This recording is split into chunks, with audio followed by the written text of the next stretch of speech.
My name is Michael Storms. That's my name before I became Muslim. I was born in Halifax, Nova Scotia, and I'm 27 years old. My name after I became Muslim is Muhammad Islam.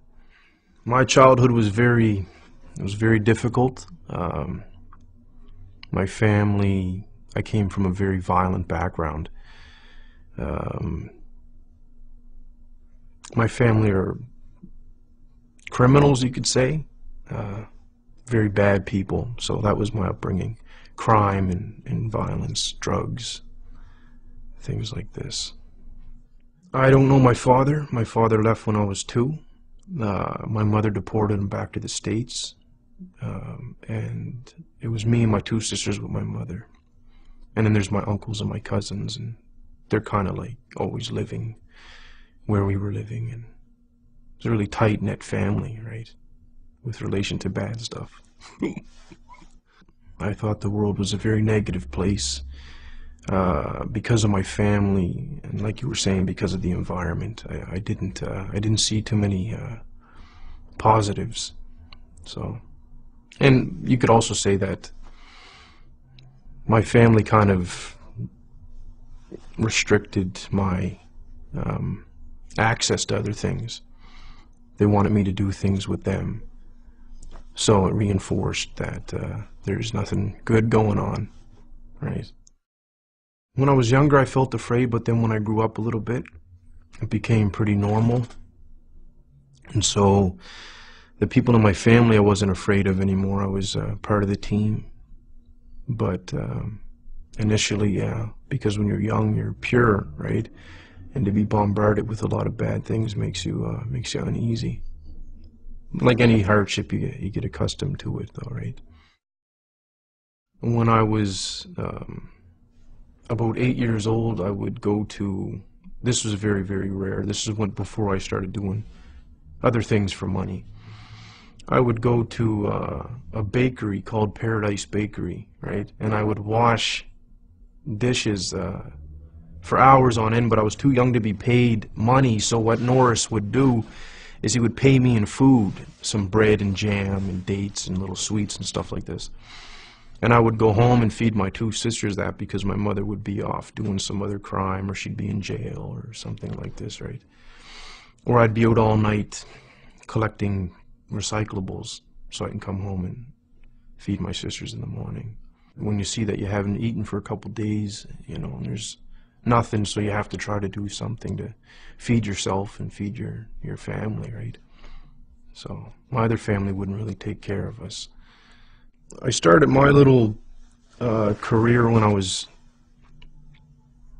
14, you could say, and I was never close enough with too many people to say that I had friends that I could call on. I never really trusted anybody. And school wasn't for me. I never finished school. I didn't have time for it. It didn't appeal as much as what I was doing appealed at the time. I would rob, steal a lot of things, and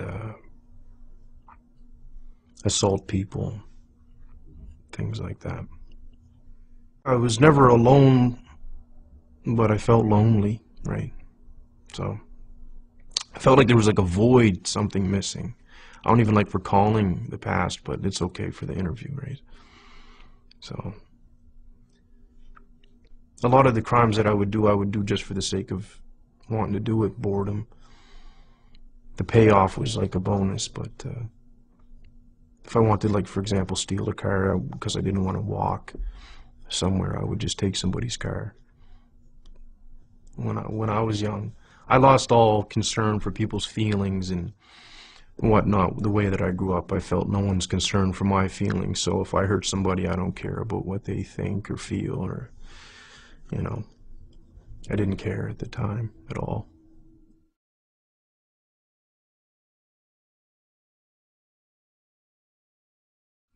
I was in my cell. It was towards the end of my sentence. I was just about to get out, and I didn't want to. I wanted to do something else. I didn't want to continue being bad, you could say. And so the way that I started to ask questions when I was by myself was along the lines of, I don't know if there's a God or if you exist, or I could be talking to myself for all I know. I don't know why I'm alive. Things like this. But if there's a reason why I'm alive, or if I'm not talking to myself and there is a real creator, as people would call it, can you show me why I'm alive? And then I would just talk and say, for example, I stressed the point that I needed it to be shown to me because I didn't trust anybody, let alone somebody telling me about God, right? I had a brother named Ahmed talk to me about Islam initially, but again, he told me, so I didn't believe him. And he would mention things like heaven and hell, and I didn't believe what he was saying until I had a dream of both the places. And even then I was being resistant. I was like, maybe that was a fluke and this and that, right? I had a dream of the Prophet Muhammad, peace be upon him.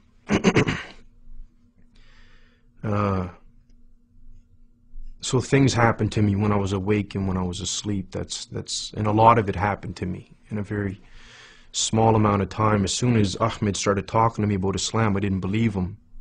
Allah already knew that I wouldn't believe him, but that was like Islam, Muhammad, Allah, and it's like whatever.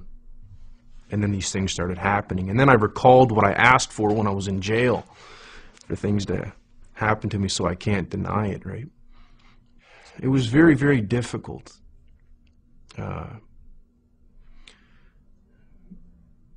Doing what somebody else wanted you to do. It was so difficult for me, right?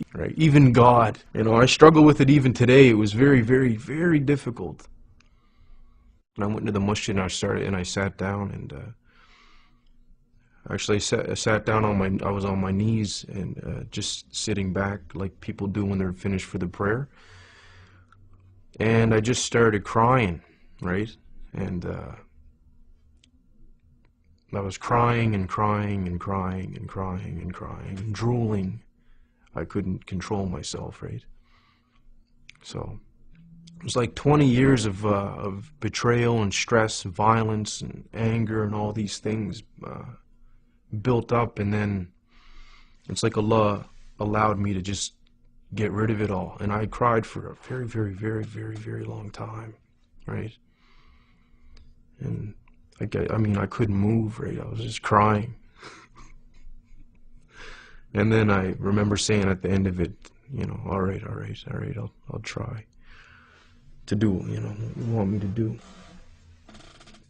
I am most pleased that I pray. Yeah, it's important, very, very important.